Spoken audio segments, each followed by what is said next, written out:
मरने के बाद आत्मा कहाँ जाती है और पहले 13 दिनों तक आत्मा के साथ क्या होता है?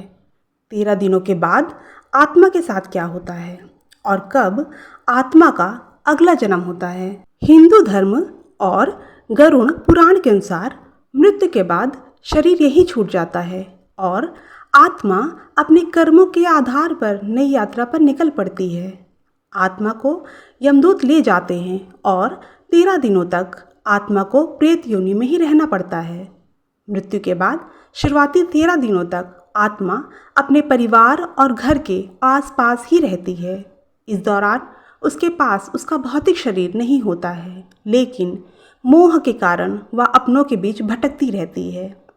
13वीं के संस्कार और पिंडदान के बाद वह यमलोक की लंबी यात्रा के लिए आगे बढ़ती है और फिर स्वर्ग, नर्क या पुनर्जन्म का चक्र शुरू होता है।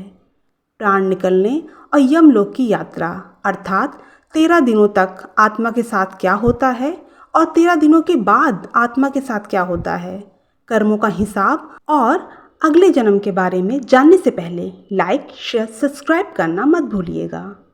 व्यक्ति के अंतिम समय में यमराज के दूत आते हैं और आत्मा को शरीर से बाहर निकालते हैं। मृत्यु के तुरंत बाद यमदूत आत्मा को ले जाते हैं, लेकिन 13 दिनों तक वह आत्मा अपने घर और परिजनों के पास ही आती जाती रहती है। आत्मा को यमराज के पास ले जाने के लिए 86,000 योजन लंबा कठिन रास्ता तय करना पड़ता है। पापी आत्मा को यमदूत डराते हैं, जबकि अच्छे कर्म करने वाली आत्मा को शांति का अनुभव होता है। अपने परिवार को रोता देख आत्मा दुखी होती है, लेकिन कोई उसकी बात सुन नहीं पाता। आत्मा अपने शरीर को देखना चाहती है, लेकिन कुछ बोल नहीं पाती। आत्मा को भूख प्यास का एहसास भी होता है, लेकिन शरीर ना होने के कारण वह कुछ खा पी नहीं पाती है। परिवार द्वारा दिए जाने वाले पिंडदान अर्थात श्राद्ध और तर्पण से ही आत्मा को सूक्ष्म शरीर अर्थात प्रेत शरीर और बल मिलता है। 13 दिन पूरे होने पर जब 13वीं का संस्कार और अंतिम पिंडदान हो जाता है, तब आत्मा को बल मिलता है और आत्मा प्रेत रूप छोड़कर यमलोक की लंबी यात्रा के लिए आगे बढ़ती है। यमदूत उस आत्मा को यमलोक की ओर ले जाते हैं, जहां उसके अच्छे और बुरे कर्मों का लेखा जोखा होता है। यमराज आत्मा के पाप पुण्य का हिसाब करते हैं।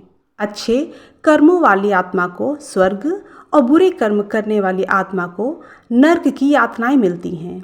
गरुड़ पुराण और धार्मिक ग्रंथों के अनुसार निश्चित समय और भवभोग के बाद आत्मा अपने बचे हुए कर्मों के आधार पर नया शरीर धारण करती है, अर्थात मनुष्य, पशु या अन्य योनि में पुनर्जन्म लेती है।